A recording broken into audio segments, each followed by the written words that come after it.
Right, hello everybody, welcome back to the Natural Red YouTube channel. Yeah, we have to talk about Wijnaldum and Thiago. It's a bit boring, isn't it? Right, how good is this top, eh? Look at that. And then, champion, this is amazing. Right, we're back to Fabrizio Romano. This guy is on every single hour. Bang, bang, bang, bang, bang. Every news, bang, bang, bang. He's on it. This geezer deserves a pay rise. Liverpool still working to get Thiago Alcantara. I'm now convinced they're going to receive a new bid from Liverpool soon. Klopp pushing for Thiago. Man United only had contact with his agent at the moment, nothing advanced. So obviously, Thiago, this is becoming another Werner situation where it's just going on and on and on. And it happened with Nabil Fekir, it happened with Gaston Ramirez, it happened with Conor Plianka. It just drives and drives. And maybe this is true, maybe Werner was true, but it's just boring to hear it every single day. And especially when Gini Wijnaldum...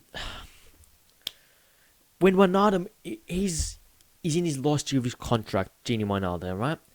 And he's all of a sudden become this target. He's becoming like an evil villain, all like overnight. It's fucking bizarre. It is just, it's stupid. It's stupid. All of a sudden, just because he's linked with Barcelona and Ronald Koeman, who was his coach at the Netherlands, just because he's rumored, he's now an evil villain. Oh, you've got to leave because we want Tiga. We want that shiny new toy. And because we get another new shiny toy, we want another one. We just want more and more and more. And because Wijnaldum, he's done nothing. He's done nothing. And all of a sudden, he's just being slaughtered online by absolute morons. Absolute morons. It's garbage. If you ever boys and girls like a cheeky play, follow me on Twitter, Instagram, and on Twitch. Give us a follow. I do a bit of Football Manager. Very, very chill, so do go check us out. Right, back on Wijnaldum. This guy, since Klopp came in, he's played every single game, it feels like it. When Wijnaldum's fit, you're guaranteed like him to start. He's just super consistent. Never puts a foot wrong. Yes, he's not the most flashiest type of player, but in Netherlands, he can score a goal if he's given that role. He does the job for Liverpool, and he's been our most consistent midfielder for the past 3 years. Never injured, always play. And people forget that games, the stat, and Pajak said that on Redmond TV, the most underrated stat, and I agree with him, is games available for. If you're not available for this game, it's basically your value is decreased. But if you're, how would I word this? If you're available for every single game, your value goes up because you're guaranteed. It's one of those things that it's an underrated stat. Like, he's available for, he's never injured, he's always fit to play, and when he's fit, he plays. I mean, he's played everywhere under Klopp. He played centre forward at the Camp Nou. He played centre back against Brighton once. He's got everything, this geezer. And you know, a fantastic scenario is for us to sign Thiago and Wijnaldum to stay, hopefully, because Gini Wijnaldum, he scores big goals, man. He scores big goals. There's like no assist in 2 years. Yeah, it's not a good look, but he's asked. I mean, he's doing his bit. If Klopp is choosing him for the past 2 years, almost every single game, you gotta say to yourself, okay, he might be doing something right. This is pretty good. Messi looks certain to leave Barcelona. Barca move closer to signing Wijnaldum. Messi looks certain to stay at Barca. No coincidence. Go on, Gini, lad. That's it, man. That's what Barcelona need at Wijnaldum. Just a destroy in midfield, can bring the ball forward, can hold up the play, and his ball retention is sensational, Wijnaldum. It would be sad for him to leave. He's just been Mr. He's always happy, always plays with a smile on his face, and those plays, you're just happy to, like, for them to play. You watch him play, and he's always got a, oh, would you play? It sounds like I'm about to cry. But he's just Mr. Consistent. Plays with us. Look at that smile. He's just a good player, good leader at the club. I'll be sad to let him go. Well, obviously, clubs are spending big. Chelsea, Man City are probably going to spend big money. I've been spending quite a bit. Arsenal, Everton. There's a lot of room, right? There's a lot of room. But because we've only signed Chimikas, right? The second best left back in the world, by the way. And now I'm joking. But this has obviously created fear for supporters. And this thread, go follow Moshatra, right? This thread is unbelievable. Now, I won't read all of it, so go have a read. It's not because Liverpool are not haven't got. It's not because Liverpool are skint. That's obviously not true, right? It's obviously not true. other clubs, obviously in this situation of COVID, they are getting loans from banks. Read through this thread. They are getting loans from banks. Chelsea, City, maybe not City, but go on, Everton. They're getting loans from banks, and that means no, that's irresponsible in a way. So here we go. With the new season, Liverpool fans' attention is turning with growing anxiety on the club's ability to strengthen its squad. Is there really no money available? Does the club have to start to buy? Why can other clubs spend freely? This thread should say. So this thread, go have a check it. Honestly, go check it out. He's explaining Liverpool are not trying to have loans from banks, so they're trying to be responsible. They want to be still financially in a very, very good position in 5 years' time, instead of going big now, having to pay banks and being uncertain in a few years' time where the financial aspect of the club might be. So Liverpool, obviously getting money, but we were in a debt. Where is that? We were in a debt a couple years ago. Right, this figure was 183 million in 2000, so the club had reduced this debt by 30%. So we were in a debt when Klopp came in. We're in a debt, so we're still trying to get into a black zone, right? The black zone, not in the red zone, the black zone. This is important. Like, we're trying to be more responsible. Pardon me. We're just trying to be more responsible, and it's not a sell to buy. And this is, so go follow Moshato. He's like a football finance journalist, right? And he's very, very, very intelligent. But as much as Liverpool are trying to be responsible, Jurgen Klopp loves to work with a small squad. So right now, up for Sayo, Karius, Grujic, Shaqiri, Wilson, Ojo. And that's probably it, really. So about 5 players that they want to play.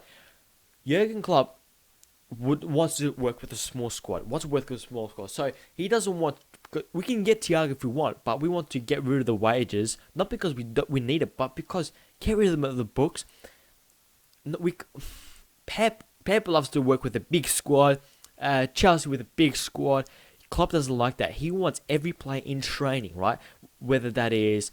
So instead of having 25 players in the squad, he wants to have 20 senior players in the squad, all training, all motivated as much as each other.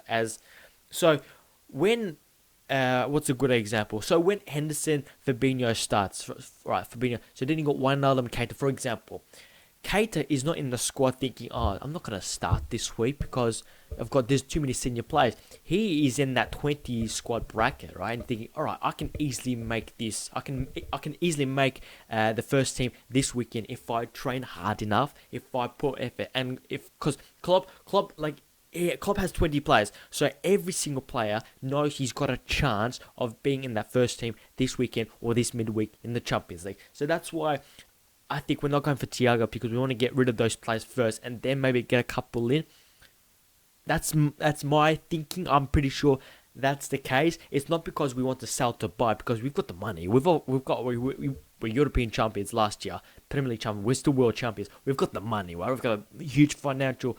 We've got a huge fan base around the world, spending money, right? But also we're losing money in matchday revenue, right? For the last 7 months.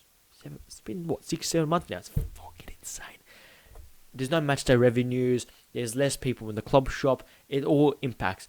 So we're still in a we've still got money. It's just we're being a bit more responsible, and I cannot be asked with transfers. So I'm at a point where I just trust Jurgen and Michael Edwards 100%. I just trust him because almost every single transfer they've made or transfer move they've made, selling or to buy, it's come right. Like, except maybe Carres, but even he was a bit of a success at the start of his career.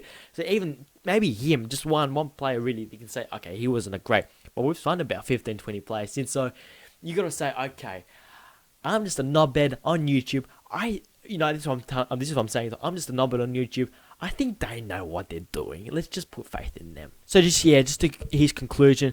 In conclusion, however, the funds are there to be spent, but the owners are at this stage too nervous to spend and appear not to want to use funders to finance the deals, which is using bank loans, which is risky. Which many clubs are doing at the moment. It's risk adverse. In one sense, a potentially risk, and another. So you're doing well now to get the money in, but in a year's time, when you got to spend that money, you might be in a bad situation. So look, it's a really young generation thing of not being nervous, being It's because when you play FIFA, right, you've got Wijnaldum, Henderson, and Fabinho. You want a Thiago, you want someone else to be highly rated and with their pippity pop up. It's one of those things, but I trust the club 100%, and that makes a boring video, unfortunately. Leicester City have signed Timothy Castagna, Belgian international, 24 years old. He's a fullback, I'm pretty sure. So let's check him out. Okay, he's 180, so about 5'11", 6 foot, right back, right winger. So yeah, he could be a backup for. See, because they've got James Johnston and Ricardo Pereira, but he could be a start. He could start for them early in the season, couldn't he? Maybe James Johnston goes to left back, or did they sign a left back? I'm not sure. Maybe he starts until Pereira, because Pereira got a big injury, didn't he? So 18 million, plays right back, can play left mid, right mid. Okay, 24, 6, basic 5 foot. Interesting. Obviously, a few days now, officially confirmed, Donny van den Beek is now at Manchester United. Good signing for them. I'm not going to pretend I know much about him. He sounds like a good player. I don't know. I'm not going to be pretending. Details are also confirmed that the Beek signed a 5-year contract, plus the option for an extra year, 40 million. So it looks like a good signing. I don't know what. He's a centre midfielder, but I don't know if he can play the 6. I don't know if he's like a second option if Pogba or Bruno Fernandes does not start.